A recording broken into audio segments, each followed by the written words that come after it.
सवारी हो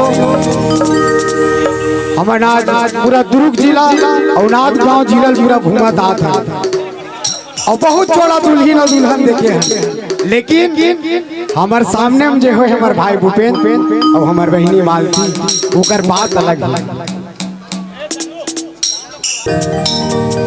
ए भैया वो तो धीरी वाले भूपेंद्र भाई के बात अलग है और हमार बहिनी मालती के अलग झलक है।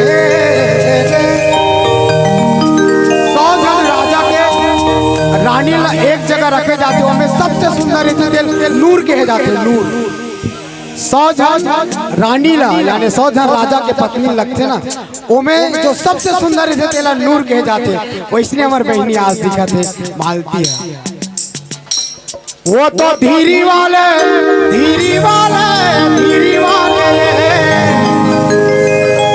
और धीरी वाले भैया मन के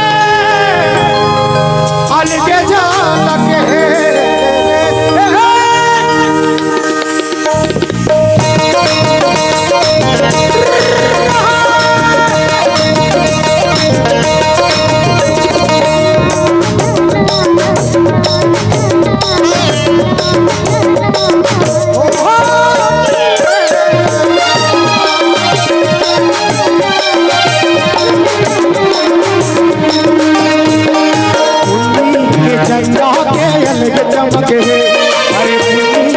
गंगा के अलग चमक धीरी वाले भैया मन के बात हमारे भूपेंद्र भाई के हमारे माल की बहनी भैया मन के बात के गंगा के अलग चमक है। अरे भूमि के गंगा के अलग चमक है भूपेंद्र माल की मन के बात अलग है। धीरी वाले भैया मन के बात अलग है।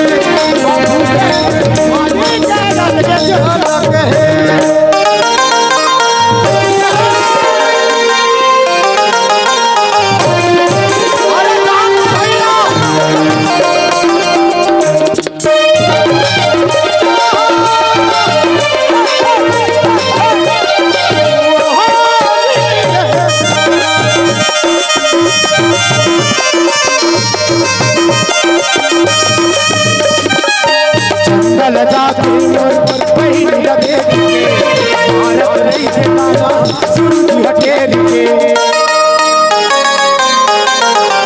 चंदल जाके पहली लगे भारत रही थे नाना सूरज हटेर के और बहन के चूड़ी के अलग कनक है बाल्टी बहन के चूड़ी के अलग कनक है हमारे भूपेंद्र भाई के बात अलग है। धीरी वाले भैया मन के धीरी वाले धीरी वाले धीरी वाले धीरी वाले भैया मन के झलक है।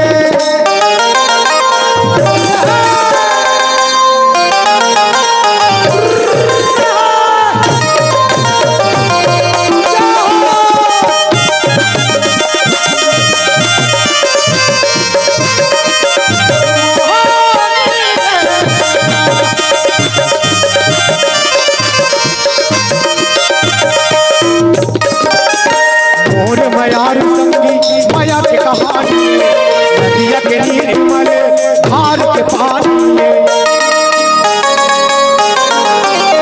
मोर मयार संगी माया के कहानी नदिया के निर्मल धार के पानी मोर मयार के गाथा के अलग लहर है। अरे मोर मयार के गाथा के अलग लहर है भूपेंद्र माल जोड़ी के अलग अलग है और हमारे भूपेंद्र भाई के बात अलग है हमारे माल की बहनी के अलग अलग है और तो धीरी वाले भैया मन के अलग झलक है।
झंडा के अलग चमक है, अरे पुण्य के झंडा के अलग चमक है, पार्टी और भूपेंद्र के अलग झलक है।